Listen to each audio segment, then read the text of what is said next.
চান্দাবাদ ছাত্র সংগঠনের কিছু অছাত্র ক্যাডার মতবাজি করে ছাত্রদের গণতান্ত্রিক অধিকার লঙ্ঘন করার চেষ্টা করছে।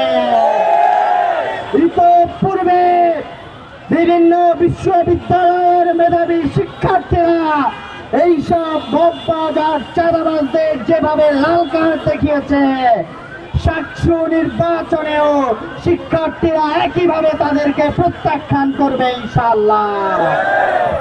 আমরা এবং দেশবাসী স্পষ্টভাবে অবগত হয়েছি যে তারা হারার ভয়ে নির্বাচন প্রত্যাখ্যান করার চেষ্টা করছে।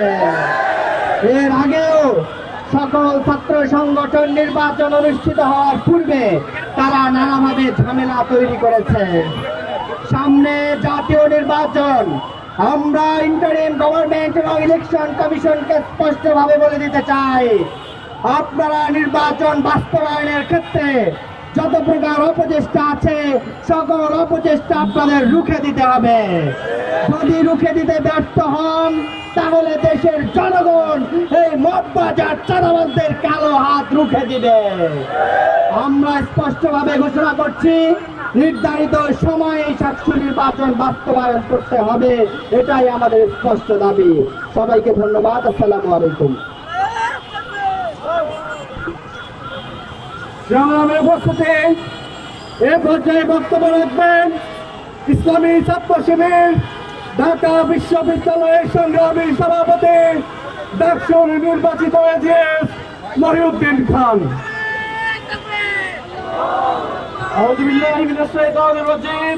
বিসমিল্লাহির রহমানির রহিম। প্রিয় উপস্থিতি, আপনারা জানেন আমরা বারবার বলে এসেছি, ছাত্র সংসদ নির্বাচনগুলো গণতান্ত্রিক বাংলাদেশ বিনির্মাণের প্রথম ধাপ।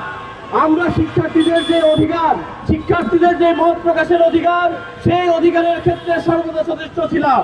এবং আমরা আজকে দেখতে পাচ্ছি যারা শিক্ষার্থীদের দ্বারা প্রত্যেকটি ছাত্র সংসদে প্রত্যাখ্যাত হয়েছে, শিক্ষার্থীরা যাদেরকে লাল কার্ড দেখিয়েছে, তারা ষড়যন্ত্রের মাধ্যমে আরেকটি ছাত্র সংসদ নির্বাচন বন্ধ করতে চায়।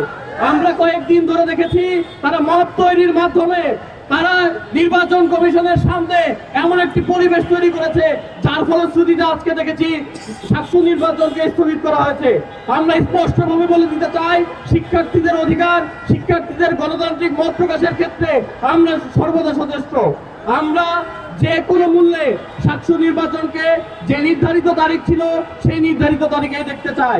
আমরা ইন্টারিম গভর্নমেন্ট এবং নির্বাচন কমিশনকে শক্তভাবে যে সিদ্ধান্ত নেওয়া হয়েছিল সেই সিদ্ধান্ত বাস্তবায়নের ক্ষেত্রে এবং বিশ্ববিদ্যালয় প্রশাসনকেও একই সাথে বলতে চাই যে নির্দিষ্ট সময়ের ভেতরে অবশ্য সাকসু নির্বাচন বাস্তবায়িত হতে হবে, যাতে করে শিক্ষার্থীরা তাদের স্বাধীন মত প্রকাশ এবং তাদের মতামতের ভিত্তিতে তাদের নেতৃত্ব নির্বাচন করতে পারে।